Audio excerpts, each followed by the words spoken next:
NBA kind of puzzles me.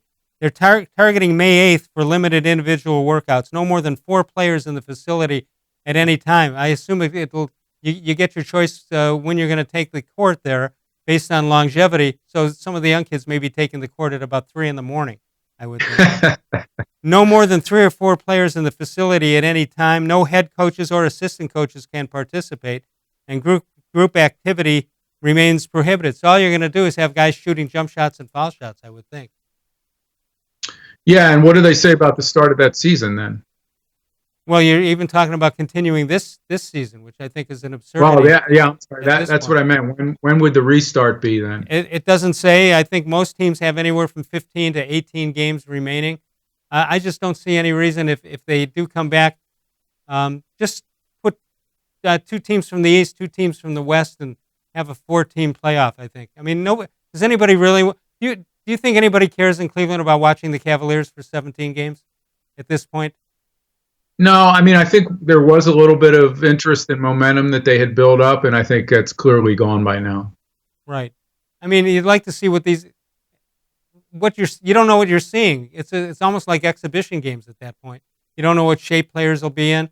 They should be recovered from any injuries that they have, but I suppose the young guys will get some benefit if they play in any amount of games. I just think from a fan standpoint, if you're asking to pay full price for that, I'm not sure that's a fair thing. Yeah, and especially if people still perceive there to be a health risk, right? I mean, sure. There's going to have to be something pretty riveting and pretty intriguing to get you to go into a crowded arena again and watch something. And I'm not sure the restart of an NBA season for a team that's not going to see the playoffs is going to be it. So the league has to take everybody into consideration, every city, not just the ones that were heading toward the playoffs when things stop. Thinking about this over the weekend, that this virus and stoppage of play and all could cost, and this is meaningless in the scheme of things, but it could cost LeBron James the chance to be the highest scoring player in NFL and NBA history.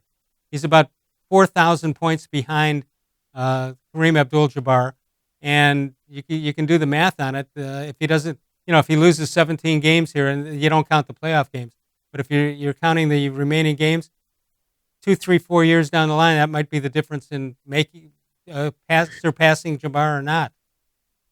Yeah, I mean, I think the only thing to bet on is that he's playing at such a high level into his mid-30s that it seems conceivable now to think that he could do this for another 3 or 4 years. I mean, it probably wouldn't happen at this level, but he certainly has raised that possibility because of the season he just came off of.